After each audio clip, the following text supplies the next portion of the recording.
Merci. Ce débat d'orientation budgétaire arrive cette année, comme nous l'avons vu dans la présentation, dans un contexte économique et politique très incertain.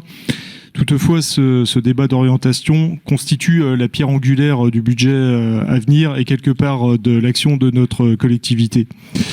Nous tenons par ailleurs à souligner le travail effectué par chaque service qui aura permis de contenir les dépenses de fonctionnement tout en anticipant les contraintes budgétaires liées au redressement des comptes publics et à la participation de notre collectivité à cet effort collectif. C'était là un numéro d'équilibriste qui semble être couronné de succès. Malgré tout, à la lecture de ce rapport, quelques inquiétudes se font jour, notamment, on l'a vu, au niveau du financement de l'investissement. Le rapport souligne une annuité de dette qui pèse déjà fort sur le budget de la métropole et nous allons amplifier ce poids puisque 55% du financement de nos investissements reposeront sur des emprunts qui se situeront cette année à hauteur de 90,2 millions d'euros, alors même que notre capacité d'autofinancement se retrouve réduite. C'est-à-dire que nous n'avons pas ou plus les moyens de nos ambitions, sans doute pas, mais il convient de nous interroger collectivement et en toute objectivité sur la voilure d'investissement massif dans des projets qui nous semblent aujourd'hui en décalage avec la conjoncture économique actuelle que nous traversons. Nous pensons à travers cela, bien entendu, on l'a entendu il y a quelques instants, entre autres au projet de patinoire qui nous semble inévitable d'interroger à l'aune de ce début d'année, mais aussi au projet Cité 2025 dont la valeur ajoutée pour la collectivité reste à démontrer.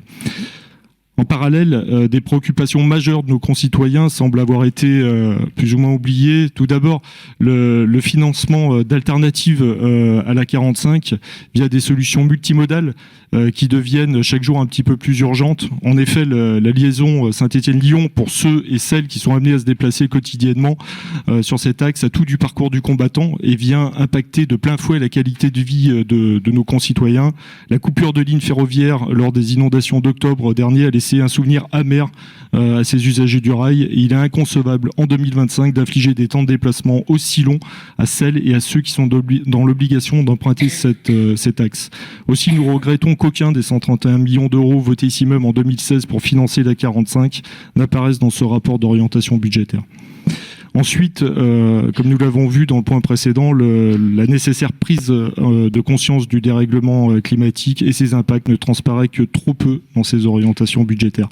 Pour terminer, et de façon plus anecdotique, nous sommes surpris des travaux d'aménagement concernant les escaliers des tribunes Henri Point et Pierre Forand du stade Geoffroy-Guichard, qui semble-t-il présenteraient une forte corrosion, alors même que la rénovation complète de cet équipement à l'occasion de l'Euro 2016 date de moins de 10 ans.